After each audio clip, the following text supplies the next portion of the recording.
Hai, selamat petang. Batal lagi. Okey, hari ini saya nak recommend satu sangat banyak orang nak cari ni Beza untuk buat Grab. Sangat sesuai, jimat minyak, kos rendah.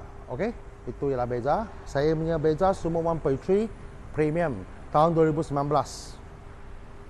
Kita sini kalau you bawa Grab boleh lulus You sekarang sewa Grab, sewa kereta dengan Grab, buat Grab ke apa ke, nak masuk loan susah, sini boleh 100% lulus punya. Okey, boleh call saya. Kalau balance pun boleh lah. Tengok keadaan. So kita tengok kereta dulu. Okey, kita tengok kereta dulu. Okey, ini kereta dia. Kita buat satu pusingan. Okey,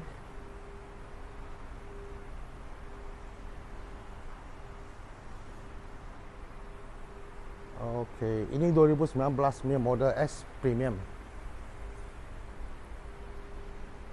Okey, S Premium semua ada keyless punya. Okey, papan pintu cantik, boleh tengok.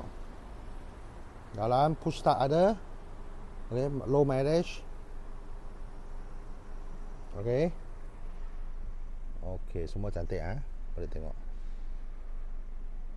Okey. Tengok belakang.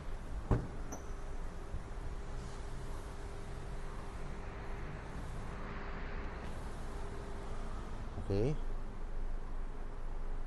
Tak ada isar rokok punya, boleh tengok bumbung dia. Okey. Kita tengok belakang.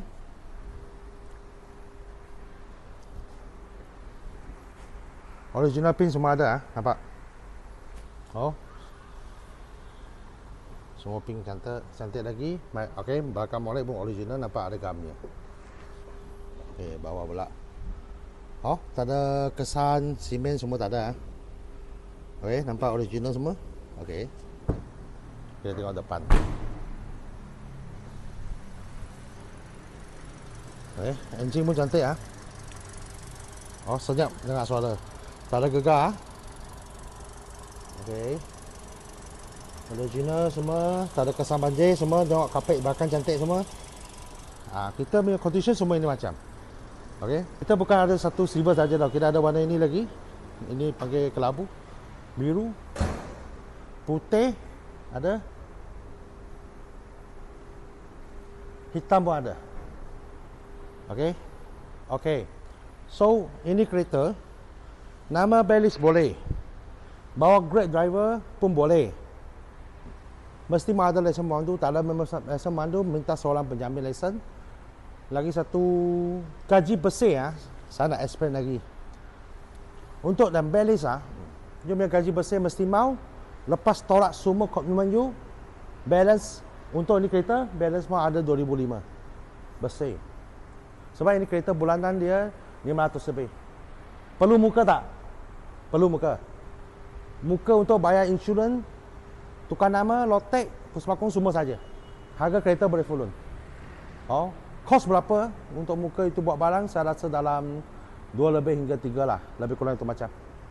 Warranty setahun, engine, gearbox, ECU. Okey. Bulanan 500 lebih.